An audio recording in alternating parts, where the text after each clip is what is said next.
بسم الله الرحمن الرحيم. النهارده الفيديو ده بيتكلم عن ازاي تبحث عن المنتج في القناة.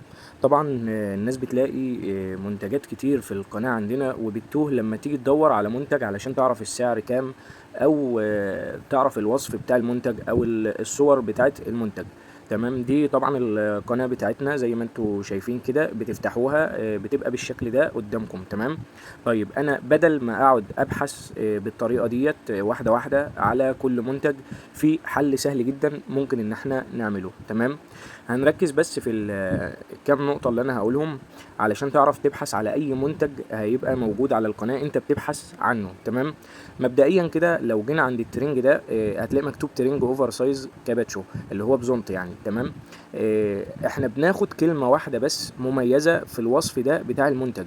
يعني لو جينا عند كلمة كاباتشو دي هنكتبها بنفس الحروف بالظبط. يعني مفيش حرف مثلا ممكن يبقى ألف عليه همزة انت تعمله ألف عادي، مش هيظهر لك في البحث. تمام، كلمة أعلى هتلاقي على اليه اللي في الآخر في نقطتين تحت، لو انت كتبتها يه عادي في البحث مش هتظهر لك برضو المنتج. تمام، هنيجي فوق خالص على الثلاث نقط اللي على اليمين دول هندوس عليهم، هيظهر لنا الكام اختيار اللي قدامنا ده، فبندوس على كلمة بحث. تمام، هنبعد طبعا الترنج ده علشان يبان ان احنا وصلنا للترنج زي ما احنا عايزين. هنكتب كاباتشو زي ما هي مكتوبة في الوصف قدامكم كده بالظبط، وبندوس على عدسة البحث. تمام، بيجي لك هنا المنتج اللي انت بحثت عنه بالظبط في وشك كده على طول.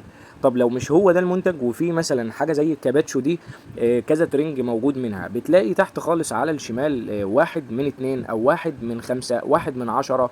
معنى كده ان ده اعلان اهو قدامك، منتج اهو من اعلانين مكتوب على الوصف بتاعهم كاباتشو. يعني لو دوسنا على كلمة 1 من 2 هنلاقي الاتنين قدامنا كده، ادي اعلان وادي التاني اللي تحته. لو جينا ندوس على اللي تحت هيجي لك اللي هو التيشيرت اللي مكتوب في الوصف بتاعه برضو تيشيرت كاباتشو. تمام، فدي حاجة هتسهل لك البحث في القناة شوية. طيب لو احنا عايزين نبحث مثلا بكلمة حلاقة مثلا، هنيجي على البحث برضو ونعمل حلاقة. طبعا هنا الته المربوطة عليها نقطتين، لو احنا دوسنا بحث هيقول لك اهو زي ما احنا شايفين جاب لك مكنة الحلاقة دي و1 من 8. معنى كده ان في 8 منتجات مكتوب فيهم كلمة حلاقة اللي احنا كتبناها. فلو دوسنا على 1 من 8 كده هيجي لك ال8 اعلانات قدامك زي ما انت شايف كده. لو دققت في كل صورة للمنتج، الصورة الصغيرة خالص اللي تحت كلمة شركة الفهد، هتلاقي الاعلان اللي انت بتدور عليه. يعني هتيجي مثلا على دي تدوس عليها تلاقيه جاب لك المكنة دي. تمام، طب لو مش دي اللي انت بتبحث عنها بتدوس على 8 من 8 تاني وبتدور في الصورة الصغيرة، بتدوس على الإعلان اللي انت عايزه بيحولك عليه برضو، ده إعلان لمكنة حلاقة تاني. تمام، طيب لو عايز ابحث على اي حاجة عامة في القناة علشان الدنيا تبقى سهلة، هتيجي على اي كلمة مميزة شوية في الوصف. يعني ما اجيبش مثلا كلمة، يعني هنيجي في البحث كده لو جينا كتبنا كلمة عمولتك. عمولتك دي طبعا مكتوبة في كل الوصف اللي في القناة، ودوسنا بحث هتلاقي جايب لك 1 من 360. لو جينا ندوس على 360 هتلاقي كل الاعلانات اللي معروضة على القناة مكتوب فيها كلمة عمولتك اللي هو معلمها لك باللون الازرق ده. تمام، طيب احنا بنبحث بكلمة مميزة في القناة على بترجع للوصف اللي انت خدته في الاعلان على الفيسبوك، بتشوف المنتج اللي انت عايز تدور عليه ده الوصف بتاعه اللي مكتوب فيه كلمة مميزة ولا لا. يعني لو جينا لترنج اطفال زي ده هتلاقي مثلا هناخد كلمة اللي هو القميص خامته بوبلين. طيب هنكتب كلمة بوبلين كده او بوبلين.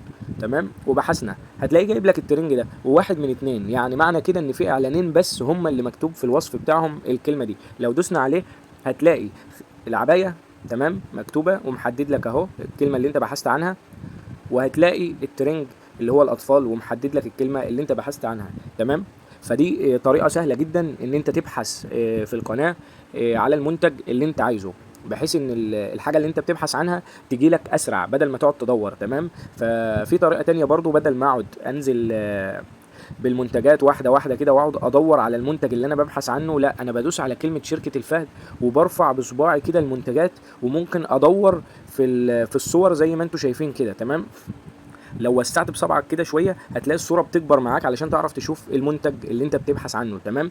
بتنتظر برده شويه كده بتلاقي المنتج بيحمل معاك. لو ضيقت الصور هتلاقيها ضاقت معاك لايه، اصغر شويه. ضيقت كمان بتضيق لاصغر شويه بحيث ان انت يبقى كل المنتجات على طول في وشك بتدور عليها. طيب لو انا تلاقيت مثلا انا ببحث على القميص ده فدوست على الصوره، عايز اروح للاعلان بقى، اعمل ايه؟ لو انا طبعا حركت الصور للشمال كده بيجي لي الوصف زي ما انتم شايفين، يعني برفع بصبعي بيجي لي الوصف، بنزل كده. تمام. طيب هو ده المنتج اللي انا ببحث عنه وعايز الوصف بقى بتاعه، بدوس على الثلاث نقط اللي فوق خالص على الشمال وبدوس اظهار في المحادثه، بيجي لك في وشك كده زي ما انت شايف كده. انا وصلت للمنتج اللي انا عايزه. تمام. في نفس الوقت برضو ببحث على منتج تاني، بدوس على كلمة شركة الفهد وبطلع بصباعي كده وبدور على المنتج اللي انا عايزه. تمام. طيب هو ده المنتج اللي انا عايزه اللي هو التليفون، بدوس على الثلاث نقط اللي فوق خالص على الشمال وبدوس اظهار في المحادثة، بيجي لي في وشي زي ما انت شايف كده. تمام. لو عايزين نبحث باسم المنتج او اي كلمه في الوصف بتاع المنتج بنجيبها من الاعلان اللي احنا نشرناه سواء على الجروبات او على الماركت بليس او في الصفحه بتاعتنا، ايا كان بقى انت عرضت المنتج فين، بتجيب اي كلمه منه مميزه وبتيجي عند الثلاث نقط اللي فوق خالص على الشمال وتدوس بحث وتبحث بالكلمه اللي انت هتدور عليها. تمام. زي مثلا موبايل 2160 هندوس بحث ونكتب 2160 وبدوس ايه بحث، بيجي لي واحد من واحد اللي هو مفيش منتجات تانية مكتوب فيها الرقم ده، فيطلع لي المنتج اللي انا عايزه.